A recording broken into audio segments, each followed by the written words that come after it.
శ్రీమాత్రే నమః. శ్రీ గురుభ్యో నమః. మనకు జనవరి మాసంలో సంక్రాంతి తర్వాత నుంచి అంటే మకర సంక్రమణం పూర్తయిన తర్వాత నుంచి జనవరి 16వ తారీఖు నుంచి ఫిబ్రవరి 2వ వారం వరకు కూడా ఉన్నటువంటి చతుర్గ్రహ కూటమి, చతుర్గ్రహ సంచారము అంటే సూర్యుడు మకరం నుంచి దాటి అతని యొక్క ప్రయాణం కొనసాగిస్తూ మార్చి 29వ తారీఖు వచ్చేసరికి అది షష్టగ్రహ కూటమిలోకి వెళ్ళిపోతుంది. అంటే మీనంలోకి ఈ గ్రహ సంచారం అంతా కూడా చేరుతుంది. సాధారణంగా ఏంటంటే మనకి షష్టగ్రహ కూటమి గతంలో వచ్చినప్పుడు 2021వ సంవత్సరంలో వచ్చినప్పుడు ఏంటంటే కర్కాటకంలోకి చంద్రుడు, అలాగే సింహ లగ్నంలోకి సూర్యుడు, అలాగే ఈ యొక్క సింహరాశిలోకి సూర్యుడు, అలాగే మకర రాశిలోకి శని, అలాగే ఈ యొక్క కన్యారాశిలోకి బుధుడు, ఇలా ఆ గ్రహాలు ఆ సంచారం రావడం వల్ల, ఆ యొక్క గ్రహ సంచారం చేయడం వల్ల మంచి శుభ ఫలితాలు ఇచ్చాయి. కానీ ఇప్పుడు వచ్చేటువంటి ఈ యొక్క చతుర్గ్రహ షష్టగ్రహ కూటమి కాస్త ప్రమాదం అని చెప్పచ్చు. తదుపరి సింహరాశి. సాధారణంగా మనకి గతంలో కూడా ఎన్నో రాశి ఫలాలు చెప్పినప్పుడు సింహరాశి వారికి సంబంధించి చాలా గొప్పగా చెబుతూ తగ్గుతూ ఇప్పుడు పరిస్థితి అంత బాగా లేదు అనేటువంటి విషయాన్ని మనం చెప్పుకోవడం జరిగింది. సింహరాశి వారికి నిజంగా కూడా ఇప్పుడున్నటువంటి జనవరి 15-16వ తారీఖు నుండి ఫిబ్రవరి 2వ వారం వరకు అంత శ్రేయస్కరంగా లేదు. అయితే వీరికి ఒక ఉపశమనం ఏంటంటే వీరికి గతంలో ఎదుర్కొన్నటువంటి అంత పెద్ద ఇబ్బందులేం కాదు, కానీ కాస్త ఇబ్బందులు అయితే ఎదుర్కొంటారు. బాగా గడ్డు కాలం అని చెప్పలేము. వీరికి ఉన్నటువంటి అనుభవం నేను చెప్పేది యుక్త వయస్కులకి మధ్య వయస్కులకి కలిపే చెబుతున్నాను. అందులో విశేషంగా విద్యార్థులకి గృహిణులకి సంబంధించి అంతగా ఏమీ లేదు. నో లాస్ నో ప్రాఫిట్గా ఉంటుంది. వీరు కాకుండా ఉద్యోగస్తులు కానీ అలాగే వ్యాపారస్తులు కానీ మీరు ఎట్టి పరిస్థితుల్లో ఇప్పుడు ఏ ప్రయోగాలు చేసినా ఇబ్బంది పడేటువంటి విషయమే అధికంగా జరుగుతుంది. ఎట్టి పరిస్థితుల్లో మీరు ఎటువంటి ప్రయోగాలు కూడా చేయకండి. ఏవైనా సరే ఉద్యోగం మారాలనుకుంటున్నారా, మార్చి వరకు ఆగండి. మార్చిలో షష్టగ్రహ కూటమి అయిపోయిన తర్వాత నుంచే మీరు ఏం చేసినా సరే అనుకూలంగా ఉంటుంది. ఈలోపు మీ జీతం పెరగడం కానీ, ఏవైనా సాఫ్ట్వేర్లో ఉన్న వాళ్ళ అప్రైజల్స్ రావడం కానీ, ప్రభుత్వ ఉద్యోగాల్లో ఉన్న వాళ్ళు ఎవరైనా ఎగ్జామ్స్ రాసి పాస్ అవ్వడం కానీ, ఈ సమయం అంతా కూడా క్రూషియల్ టైం అని చెప్పొచ్చు. అంత గొప్పగా ఉండదు. మాట్లాడే వాళ్ళు ఎక్కువగా ఉంటారు, మిమ్మల్ని దూషించే వాళ్ళు ఎక్కువగా ఉంటారు, మిమ్మల్ని పదే మంచి చేసినా సరే చెడు చేసావనే వాళ్ళు ఉంటారు, మీరు చేసే ప్రతి పనిలో తప్పించే వాళ్ళు అధికంగా ఉంటూ ఉంటారు. ఇక సినీ రాజకీయ రంగాల వారికి సంబంధించి ఇంకా ఎక్కువగా ఉంటారండి. ఎందుకంటే సినీ రాజకీయ రంగాల వాళ్ళలో పాపం ఈ రాశి వాళ్ళు బాగా కష్టపడే వాళ్ళు ఉంటారు, బ్లడ్ పెట్టే వాళ్ళు ఉంటారు అన్నమాట. లిటరల్గా చెప్పాలనంటే అంత కష్టపడ్డా కానీ వారికి చేదు అనుభవాలు అధికంగా కనిపిస్తాయి. కాబట్టి ఎందుకు అలా కనిపిస్తున్నాయి, ఎందుకు అలా చేస్తున్నారు అంటే ఉన్నటువంటి గ్రహ సంచారం వల్ల. ఎట్టి పరిస్థితుల్లో ఈ 3 నెలల్లో మీరు కూడా సినీ రాజకీయ రంగాల వారు కూడా ఎటువంటి ప్రయోగాత్మకమైనటువంటి పనులు కానీ ప్రాజెక్టులు కానీ చేయకండి. రాజకీయాల్లో ఎవరన్నా సరే పార్టీ మారాలనుకున్నా, క్యాడర్ మారాలనుకున్నా కానీ ఓపిక పట్టండి. ఏప్రిల్ వరకు, వచ్చే రామనవమి వరకు కూడా ఆగండి. రామనవమి అయిన తర్వాతకే మీరు ఏవైనా డెసిషన్స్ తీసుకోండి, లేదా తీవ్రమైనటువంటి ఇబ్బందులే అధికంగా కనిపిస్తూ ఉన్నాయి. ఇప్పుడు ఇలా కాకుండా ఇప్పుడు నేను చెప్పిన విధంగా పాటిస్తే లాభం ఏంటి అంటే, లాభం ఏం లేకపోయినా నష్టం జరగదు, అది మాత్రం ఖచ్చితంగా చెబుతున్నా. ఇంకా చాలామంది కోర్టు కేసులలో ఇబ్బంది పడే వాళ్ళు ఉంటారండి. నేను ఇంతకుముందు వీడియోలో చెప్పాను, అంతకుముందు చెప్పడం మర్చిపోయాను. క్యాబేజీ వేర్ అనేటువంటిది ఉంటుంది. దాన్ని పాలల్లో నానబెట్టి రాత్రంతా మరుసటి రోజు పొద్దున్నే మీరు కోర్టు పనికి వెళ్ళేటప్పుడు నోట్లో పెట్టేసుకుని వెళ్ళండి. కొరకకూడదు, నవలకూడదు. దానివల్ల మీకు పనులు అనేటువంటివి సక్రమంగా విజయవంతం అవుతాయి. ఇది ఖచ్చితంగా నేను చెప్పగలను. ఇక ఈ షష్టగ్రహ కూటమి వల్ల, చతుర్గ్రహ కూటమి వల్ల ఎలాంటి ఇబ్బందులు కలుగుతాయి, ఎలాంటి రెమెడీస్ పాటించాలి అనేటువంటిది ఇప్పుడు మనం తెలుసుకుంటూనే వీరందరూ కూడా ఒక మంత్ర పఠనం చేయాలి అంటే ఏ మంత్రం చదవాలి అనేటువంటి విషయాన్ని కూడా అడుగుతూ ఉన్నారు.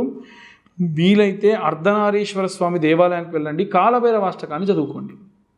కాలభైరవాష్టకాన్ని చదవడం వల్ల ఉన్నటువంటి ఎన్నో రకాలైనటువంటి ఇబ్బందులు కూడా తొలగిపోతాయి. అలాగే దక్షిణామూర్తి స్తోత్రాన్ని చదువుకోండి. ఈ చెప్పినటువంటి మంత్రాలు నా మాట రావడం అంత సులువుగా వస్తుందో అంత ఈజీ కాదండి. మీరు చదవడం కానీ, వినడం కానీ, వింటూ మాట్లాడడం కానీ ఆ మంత్రాలు చాలా కష్టం. అలా ఒకసారి మీరు అలవాటు చేసుకున్నారంటే అదొక రక్షణ కవచం అయిపోతుందన్నమాట. కాబట్టి ఇవన్నీ పాటించండి. దానివల్ల మంచి మంచి ప్రతిఫలాలు పొందుతారు. ఈ యొక్క షష్టగ్రహ కూటమి, చతుర్గ్రహ కూటమి వల్ల ఎలాంటి ఇబ్బందులు వస్తాయి, ఎలాంటి రెమెడీస్ పాటించాలనేది ఇప్పుడు మనం తెలుసుకుందాం. ఎందుకంటే అన్నీ కూడా ఉచ్చస్థితిలో కంటే కూడా నీచ స్థితిలోకి వెళ్ళిపోయి కేవలం శుక్రగ్రహం ఒకటి చాలా అనుకూలంగా ఉందని చెప్పొచ్చు. ఇక ప్రత్యేకంగా చూసుకున్నట్టయితే కన్యారాశి వారికి, సింహరాశి వారికి బాగుందని చెప్పొచ్చు. అయితే అన్ని రాశుల వారికి కూడా బాగుండాలి అంటే మనం ఎలాంటి రెమెడీస్ చేసుకోవాలి, ఎలాంటి ప్రతిఫలాన్ని పొందాలి? ఇక్కడ మనం చూసుకున్నట్టయితే సూర్యుడికి శనికి పడదండి. తండ్రి కొడుకులకు విపరీతమైనటువంటి వైరము. అందుకే మకర సంక్రమణం జరిగే సమయము వాతావరణం కూడా మారిపోతుంది. వివాహాలు చేయడానికి కుదరదు. శుభ కార్యక్రమాలు, శుభాది క్రతువులు ఏవి కూడా చేయకుండా ఉండడం మంచిది. చలి కూడా తీవ్రత దాలుస్తుంది అని అంటారు. కాబట్టి ఎట్టి పరిస్థితుల్లో ఈ సమయాల్లో ఎవరైనా నూతనంగా ప్రారంభించేటువంటి వ్యాపారాలు ప్రారంభించకుండా ఉండడం మంచిది. అలాగే వీలైనంత వరకు కూడా ఆదిత్య హృదయాన్ని అందరూ కూడా చదువుకోవడం మంచిది.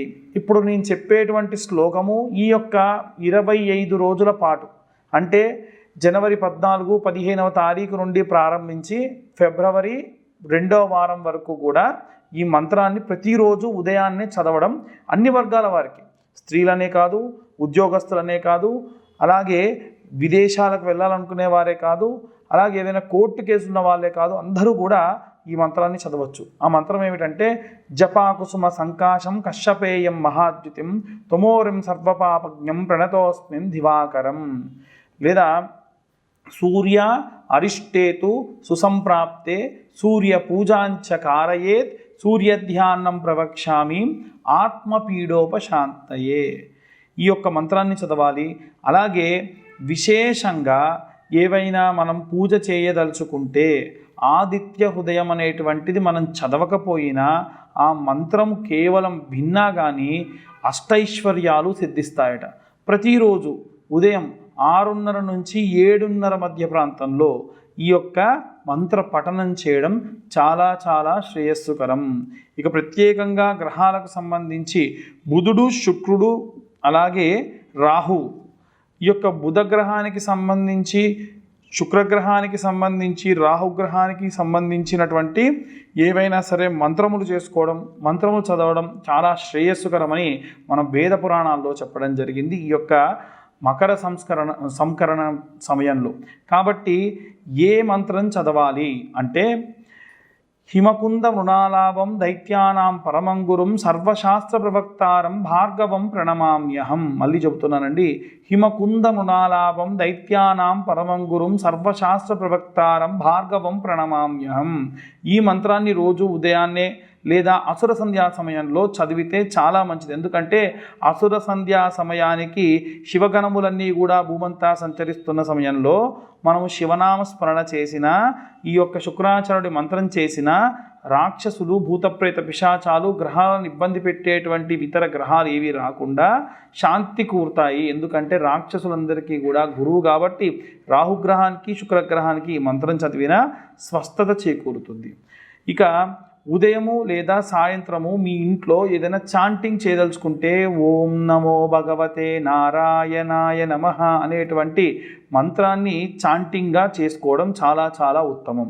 లేదా ఓం నమో నారాయణాయ నమః అనేటువంటి మంత్రాన్ని కూడా రోజు చదవడం చాలా చాలా ఉత్తమం. విశేషంగా విప్ప నూనెతోని లేదా అష్టమూలికా తైలంతోని రోజు దీపారాధన చేయండి. చాలా చాలా విశేషమైనటువంటి ప్రతిఫలాలు పొందుతారు. ఈ యొక్క గ్రహస్థితుల వల్ల ఇబ్బంది పడేటువంటి వారెవ్వరూ కూడా ఇబ్బంది పడకుండా ఉంటారు.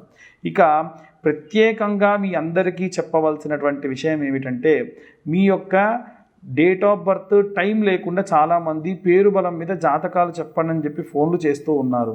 డేట్ ఆఫ్ బర్త్ టైం లేకుండా ఎవరైనా జాతకం చెబుతానంటే నమ్మకండి. నాతో సహా ఎవ్వరు అన్నా సరే నమ్మకండి. ఎందుకంటే డేట్ ఆఫ్ బర్త్ టైం లేకుండా జాతకం చెప్పడం అనేటువంటిది చాలా చాలా మూర్ఖత్వం. ఇప్పుడు పేరు బలం మీద చెప్పాలి అంటే రాము అన్న పేరు గల వాళ్ళందరూ ఒకేలా ఉంటారా? ఉండరు కదా. కాబట్టి ఎట్టి పరిస్థితుల్లో మీరు పేరు బలంతో జాతకాలు చెప్పించుకోకండి. ఒకవేళ మీ పేరు కనుక జన్మనామం అయితే, ఒక ఆయన పేరు కుల్లయ్య, ఎందుకంటే కు అనే అక్షరంతో పెట్టాలి, మూడు అక్షరాల్లో పెట్టాలంటే కుల్లయ్య అని పెట్టారు. ఆయనది జన్మనామాలు అలా ఉంటాయన్నమాట. కాబట్టి అలాంటి వారు మీరు చూయించుకోండి జాతకం, పర్లేదు. కానీ మీది జన్మనామం కాకుండా వ్యవహారం అంటే తాతల పేరులో, తండ్రుల పేరులో, దేవుళ్ళ పేరులో పెట్టేశాము, మీ డేట్ ఆఫ్ బర్త్ ఏంటో తెలియదు అనుకున్న వాళ్ళు చేయి చూయించుకొని హస్త సాముద్రికం ద్వారా మీ జాతకాలు చూయించుకోవచ్చు. కానీ డేట్ ఆఫ్ బర్త్ టైంతో చూయించుకోవచ్చు. కానీ ఉత్త పేరుతో జాతకం చూయించుకోవడం అనేటువంటిది చాలా చాలా తప్పు, అది కరెక్ట్ కాదు. ఇక చాలామంది మాకు ఊరికనే ఫోన్ చేసి వాళ్ళు ఎక్కడ ఏ పరిస్థితుల్లో ఉన్నారో, మేము ఏ పరిస్థితుల్లో ఉన్నాము అనేది కూడా తెలియకుండా డైరెక్ట్గా జాతకం గురించి అడిగేస్తూ ఉన్నారు. దయచేసి అలా చేయకండి. వాట్సాప్ చేయండి, మీ కింద కనిపించేటువంటి నెంబర్తోని వాట్సాప్ చేయండి. అప్పుడు మీ ప్రాబ్లం ఏంటి, మీ డేట్ ఆఫ్ బర్త్ ఏంటి, టైం ఏంటో పెట్టండి. మా యొక్క టీం ఉంటుంది, వాళ్ళు మీతోని రెస్పాండ్ అవుతారు, మాట్లాడతారు. మీ యొక్క జాతకానికి సంబంధించిన ఇబ్బంది, వ్యవహారానికి సంబంధించిన ఇబ్బంది అన్నీ కూడా మాట్లాడి డీటెయిల్డ్గా నాతో మాట్లాడడానికని ఒక టైం కేటాయిస్తారు. ఎందుకంటే పొద్దున్న లేస్తే ఫోన్ కాల్స్ బాగా వస్తున్నాయి, ఊరకనే మాట్లాడేవాళ్ళు, సరదాగా మాట్లాడేవాళ్ళు చాలామంది చేస్తున్నారు. అన్యథా భావించరాదు, అందరి ఇబ్బందులు తీర్చడానికే మేము ఉన్నాం. కానీ మీరు మాట్లాడే టైంలో వేరే వాళ్ళు ఇబ్బంది ఉన్న వాళ్ళు కూడా చాలా ఇబ్బంది పడుతూ ఉన్నారు. అయితే జాతకానికి సంబంధించి కూడా పాపం ఎంతోమంది చాలా చోట్లకి వెళ్ళి 10,000, 20,000, 15,000 ఖర్చు పెట్టుకున్న వాళ్ళు ఉన్నారు. మీ జాతకం పూర్తిగా 60 పేజీల్లో చేత్తో రాయడం కుదరదు కాబట్టి కంప్యూటర్లో నేను క్యాలిక్యులేట్ చేసి 60 పేజీల్లో జాతకం ఇవ్వడం జరుగుతుంది. 60 కంటే ఎక్కువ కూడా ఇచ్చిన సందర్భాలు కూడా ఉన్నాయి. దీనికి కాను మేము తీసుకునేటువంటి రుసుము 2,111 రూపాయలు. ఇవి ఇంతకు మునుపే మేము చెప్పాము, జనవరి 1వ తారీఖు వరకు మాత్రం తక్కువ తీసుకుంటాం, తర్వాత నుంచి పెంచుతున్నామని చెప్పాము. అన్యదా భావించరాదు. కాస్త ఇబ్బంది ఉన్న వాళ్ళు మాతో కాంటాక్ట్ చేసి మాట్లాడి డీటెయిల్స్ అన్నీ కూడా తెలుసుకొని జాతకాన్ని పక్కాగా తెలుసుకోవడం చాలా ఉత్తమము. మీ జాతకం గురించి మీతో మాట్లాడి, అలాగే మీకు సంబంధించినటువంటి జాతక విశ్లేషణగా మీతో ఒక అరగంట సేపు మాట్లాడి ఏవైనా రెమెడీస్ చెప్తాము. ఊరికనే ఫోన్ చేసిన వాళ్ళు ఎవరికి కూడా హోమాలు చెప్పము. మాకు ఊరికనే ఫోన్ చేసి హోమాలు చేయించుకుంటామనే వాళ్ళు కూడా ఉన్నారు. అవసరమైతేనే హోమాలు చేయించుకోండి, డబ్బు వృధాగా ఖర్చు చేయకండి. అందరూ కూడా ఈ యొక్క నూతన సంవత్సరంలో సంతోషంగా ఉండాలని కోరుకుంటూ అందరికీ కూడా సంక్రాంతి శుభాకాంక్షలు.